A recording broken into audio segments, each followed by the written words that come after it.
Today, we are going to make some grass. No, I'm not in Colorado, so it's not going to be that kind of grass. It's our techniques that are so simple and sensible, your mowers will practically build themselves.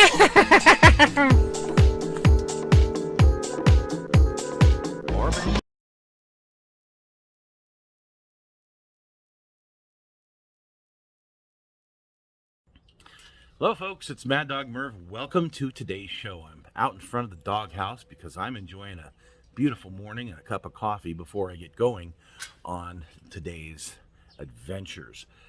What we're going to do on the channel today, though, is we're going to look at the golden unicorn of Mercury Cougars. And there's actually two of them. We'll cover one of them today. Just kind of briefly, it's got a pretty long history and very interesting. So for those of you who are Ford fanatics, car fanatics, this is definitely one that you'll be interested in. This is the 1969 Mercury Cougar with a 429 Boss engine in it. And this one, well, it was driven by Fast Eddie Schartman, and one of the most sought after cars, collector cars, Ford collector cars that's been out there. It has a very interesting history. We'll talk a little bit about that, but this car has been restored now to almost, well, not exactly how it was originally, really close, but it has a few modern upgrades so that it will actually be able to run, drive, and race as it should.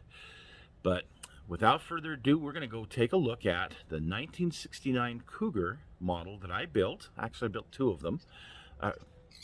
That looks like a 1970 Cougar. Okay, so it was a 69, looks like a 70 of Fast Eddie Schartman with the Boss 429 in it. Lincoln Mercury wanted to get involved in the new Pro Stock class in NHRA in 1969, and to do so, they took two 1969 Cougars off the assembly line, and they found two racers, Eddie Schartman and Dino Don Nicholson, that were going to go to the Pro Stock class. Here you can see that these were a two-door hardtop. They were actually both white. They were originally equipped with the 428 competition handling package, the 4-speed manual. You can see all the stuff it had there, and it was sent to Carcraft, just like those Boss 429 Mustangs, to have the Boss 429 conversion done for it. So off they went. One car was painted red for Dino Don, and the other one kind of a yellowish color, and I don't remember the name of the color, but it was painted a yellow color for Eddie Schartman. However, Eddie's car received a 1970 front end because by the time it was ready, due to delays, for the new 70 model year coming up, so they had fiberglass fenders and I believe hood as well, from what I understand. This is after Eddie had the car and sold it to somebody else. The car remained in pretty decent shape through a couple of different owners over the years, and eventually Doug Herzog got a hold of it and decided that it was time to restore it back, not completely to its original state. You can see with the back window out where it was white. This was actually a white, 69 Cougar with the 428. Pretty cool. Anyway, he decided to restore it and add a few modern pieces. So I'm going to build this thing, and to do so, I started with the 69 Cougar Eliminator kit. Figured this would be a good starting point. The problem was, to do his car, I really needed a 1970 front end. So we'll talk later about how I finally came up with a 70 front end, but for now I'm just going to build it as the 69, just because it's my model and I can. So I'm going to need those nice rims, those Spider Mags, and they only come in a very few kits. The good old White Lightning Firebird. This is a beautiful kit if you have access to one, which I did. So I took them out of here and I used those for this particular build. I'm sure there's some other kits that those those come with. It's the fronts that are the hardest to find. But man, this is a great kit. Just so you guys know, not only the rims are good, the Firebird body itself is good. The side pipes are good. Yeah, this is definitely one of my favorite kits of all time. As far as those old, nasty old kits, this really is one of my favorites. Anyway, those back spider mags can also be found in the mailbox chopper. Came in that, and it also came in the Tiki Trike, which those newer ones that just came out about a year ago. But the fronts, they're harder to find. So anyway, I need an engine, so I decided to go ahead and use one that I had, an extra one that I had from this Comet, the Boss 429 Pro Stocker. Figured that would probably be similar to what was probably in the car, right? Well, as you'll see, not quite, but close. Assembled, this is kind of what the engine looks like assembled, of course painted blue. This is somebody else's, but you kind of get the idea. It's a decent little 429 Pro Stock engine. So now for the hard part, the decals. I went ahead and used Excel, as I usually do, word art, and I made this sheet. Now the sheet has actually reformatted itself, so I'd have to move things around again, but you get the general idea of what I did as far as colors and fonts and different things like that. Did this in Excel, printed it out on some Testors printer paper, and put it on the car. Now for the hood scoop, I just took the Eliminator hood scoop and added, I want to say it was 1/4 inch,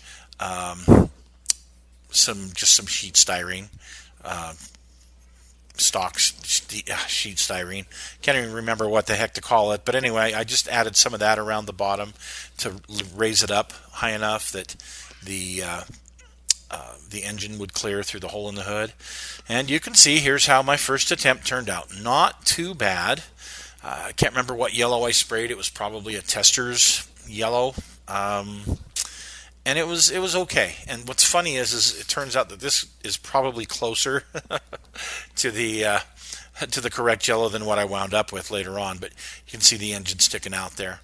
So I decided to do it as a 70, and I took the decals off and I completely redid the car. You can see I test painted a darker color, yellow, and completely redid that. So this is how that turned out when I redid it, and here's that engine.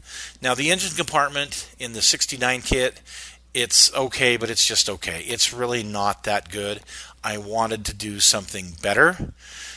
You can see I did add some details here. I never did get it wired up, but that's definitely the 69. So I'm going to need to make a change. I'm going to need to find a 1970 hood and grill. And there is a kit, the resin kit. This is my friend, the muscle car modeler, Raul. He kind of turned me on to a company that has a kit, so I picked one up. And this is the 70 Cougar convertible body. But I took the hood, of course, for the Schartman car, and I took the grill for the Schartman car. Turns out that the fenders, everything fit just fine. I didn't need to take the fenders as well.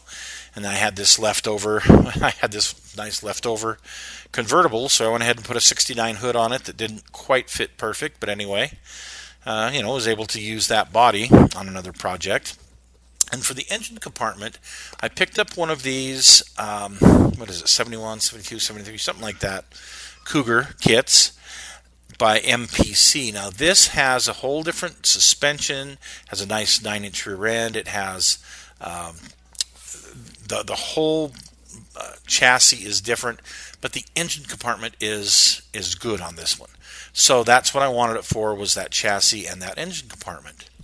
Now I didn't know until later when the Facebook group started that I got this really good picture of what the intake should look like. Well, I wasn't sure that I was going to be able to find anything like that at the time that I built this car. Remember, this is over 10 years ago that I actually built this. This 70 Cougar. So At that time, I didn't know where I was going to find that. Here is the engine compartment today. The car's been finished, been restored, and here's what it looks like today. Oh, it's just absolutely beautiful. But notice it doesn't have those torsion arms. There's a lot of stuff in the engine compartment that's different. So, yeah. I didn't have a picture like this back when I built my model, or I definitely would have made it turn out a bit different. So with the MPC kit chassis, you can see I've got that on here. I've got the engine compartment in, redid the paint. And this time I took an automotive acrylic enamel that I came across that was a mismatch. It was supposed to be that kind of a yellow twist or whatever that some of the newer Mustangs had, but it was not mixed properly, and the automotive store was selling it for very cheap. So I picked some of that up and painted it in this real pretty yellow, really nice paint. You can see I got the grabber blue stripes on it. You can see how the chassis doesn't quite sit on it just perfect, but it's close enough. And I redid the hood scoop, and this is how it turned out. So I'm pretty happy with the results of how this turned out. Now, since the Facebook group came out, of course, and the build, here is the finished product of the real one. And as you can see, well, I should redo mine a third time, but I'm not going to. I have my representation of it, and I'm good with that. But what a beautiful car. Very rare, kind of the golden unicorn of Cougars. And, well, we'll cover Dino Dons here before too long, because I did a build on that one as well. But I thought you folks might find this interesting, and how I did it and the parts bashing I did to put this together. So thanks for joining us today, folks, and we will see you again soon.